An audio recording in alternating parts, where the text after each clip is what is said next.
Alors, depuis quelque temps, je dis entrepreneuse. On a eu un grand débat avec Solène sur le sujet. Déjà, bonjour à toutes et à tous. Je suis vraiment ravie d'être là. Finalement, quand on vous voit toutes pitcher, on ne peut que se réjouir parce que je suis entrepreneuse depuis 12 ans dans la tech et que de chemin parcouru quand même depuis 12 ans pour tous les entrepreneurs, mais aussi pour nous, entrepreneuses. Le constat que fait L-Impact, il ne faut pas se mentir, les chiffres ne sont pas brillants. D'accord ? Il y a encore beaucoup de chemin à faire, mais il y a de l'espoir. Moi, il y a un chiffre qui m'a choquée particulièrement, c'est celui du recul de 28% des femmes dans les filières scientifiques. Et donc, je pense que je vais vous raconter un petit peu très rapidement ce que je fais, et après, j'essaierai de peut-être partager avec vous quelques constats et idées. Voilà. Donc rapidement, moi je suis entrepreneuse depuis 12 ans, comme je vous disais.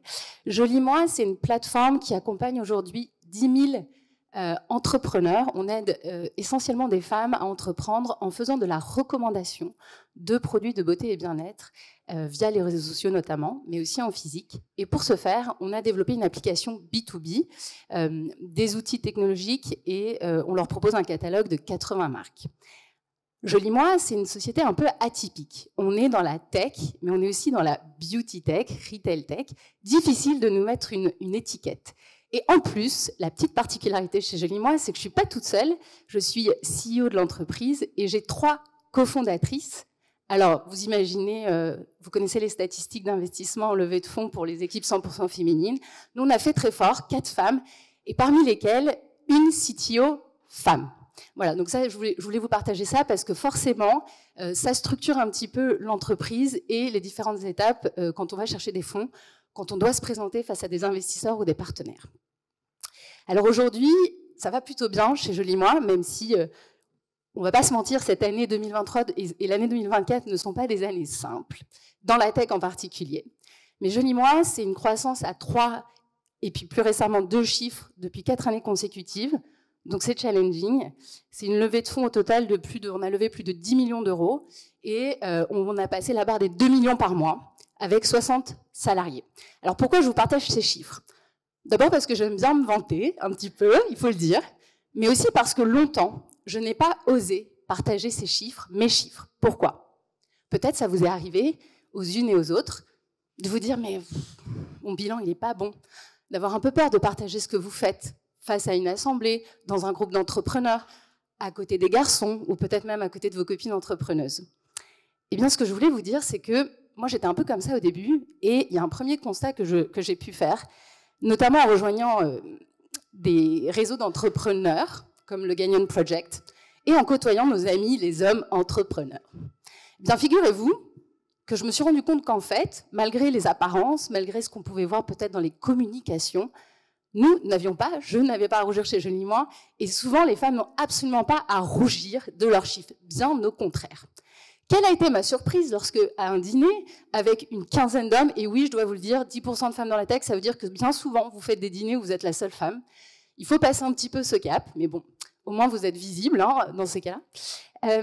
Et on fait un tour de table, et j'avais autour de moi des entrepreneurs que je ne citerai pas, mais vraiment incroyable. Je me disais, oh là là, mais je vais être à côté d'un tel et d'un tel. Ils ont fait des business, surtout dans le B2B, énormes. Puis là, à la fin du tour de table, en fait, je suis un peu scotchée. Pourquoi ? Parce que je me rends compte que je fais plus de chiffre d'affaires qu'eux. Et oui, que j'ai un taux de croissance plus important. Et oui, et pour autant, nous ne sommes pas encore dans un classement de Next 40 ou autre, ou 120. Pourquoi ? Tout simplement parce que nous n'avons pas candidaté, je dois dire, c'est ma faute. Bon, tout ça pour vous dire, c'est un petit exemple, c'est peut-être anecdotique, mais pas tant que ça. Ce que je veux peut-être vous inviter, il y a quelque chose de très important, on parlait beaucoup des rôles modèles, et je veux vous inviter aussi à réfléchir à une chose. D'abord, aujourd'hui, je suis là devant vous et j'en suis très fière, mais il y a 10 ans déjà, j'ai fait HEC Entrepreneur, j'ai passé beaucoup de temps et j'ai dépensé beaucoup d'énergie à aller à la rencontre de plus jeunes entrepreneurs. Aujourd'hui, ces jeunes entrepreneurs ont dépassé tous les rêves et parfois ont des boîtes bien plus grosses que la mienne. Quelle fierté de voir que les nouvelles générations vont plus loin, plus vite. Mon point, c'est que vous êtes le rôle modèle d'autres personnes. À chaque étape, quand vous décidez d'entreprendre, vous êtes un rôle modèle pour toutes celles qui n'ont pas encore passé le pas. Quand vous levez des fonds, vous êtes un rôle modèle pour toutes celles qui n'ont pas encore levé des fonds. Vous avez compris l'idée ? Vous êtes le rôle modèle de quelqu'un. Donc vous pouvez regarder des rôles modèles. Moi, je vous invite toutes à être un rôle modèle et à être le rôle modèle de quelqu'un. Ça prend du temps, mais vous savez à quel point c'est important. Donc ça, c'est important. Et je voulais aussi, deuxième chose, c'est ce que j'inculque beaucoup aux 10 000 entrepreneuses avec qui je travaille au quotidien, c'est attention. On a vite fait de se décourager, c'est difficile, l'entrepreneuriat, c'est difficile pour tout le monde. On l'a vu, ça sera encore plus difficile pour nous les femmes, pour plein de raisons. Et donc attention à ne pas vous décourager en regardant ce qui se passe autour de vous, en vous comparant trop aux autres. Pourquoi? D'abord parce que si vous êtes là, vous êtes dans l'innovation, souvent dans la tech, c'est que vous êtes unique. Et aussi parce qu'en fait, c'est vraiment pas intéressant de comparer son chapitre 1 au chapitre 10 ou au chapitre 15 de la personne que vous avez à côté de vous. Inspirez-vous, discutez, échangez, mais surtout que cela ne vous décourage pas. On parlait tout à l'heure de continuer à rêver, je ne sais plus qui en a parlé. Moi, je dois vous dire que pour revenir sur les sciences, des femmes comme Sophie Adenau, on partage la même marraine, donc je suis hyper fière. Mais aussi Hélène Hubby, qui a créé The Exploration Company, qui vont conquérir l'espace. Mais quelle fierté, quelle inspiration de voir ces femmes quand même dans cet univers si fermé, si élitiste.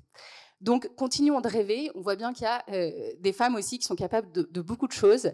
Et j'ai bientôt fini, hein, je ne vais pas prendre 10 minutes, sinon je pourrais parler un quart d'heure. Il y a un livre qui vient de sortir qui s'appelle « Les athlètes de l'innovation » qui sont hyper inspirantes avec des femmes de toutes générations confondues. Et je pense que si vous manquez d'inspiration, lisez ces portraits. Ils m'ont personnellement énormément inspirée et quand j'ai un petit coup de mou, je le lis et ça me donne envie d'y aller.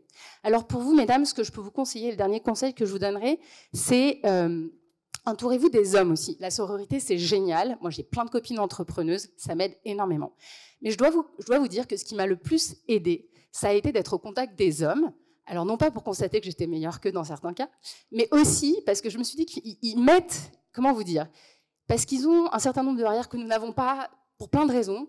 Ils m'ont mis un standard bien supérieur à celui que je me serais fixé moi-même si j'étais restée toute seule ou si j'étais restée que avec des femmes entrepreneuses. Et c'est pas pour critiquer les femmes, c'est juste pour vous dire que c'est utile d'être dans la parité avec des femmes et avec des hommes. Et j'ai envie de vous dire, on aura gagné le jour à ce genre d'événement dans la salle, mais on n'est pas trop loin. Franchement, il y a une belle présence masculine ici. On aura des hommes à parité, 50% d'hommes pour venir soutenir les femmes, parce que messieurs, merci d'être là. Parlez-en à vos copains. Sans vous, on n'y arrivera jamais. Donc, travaillons ensemble à plus de parité, hommes-femmes dans la tech et dans l'entrepreneuriat. Merci.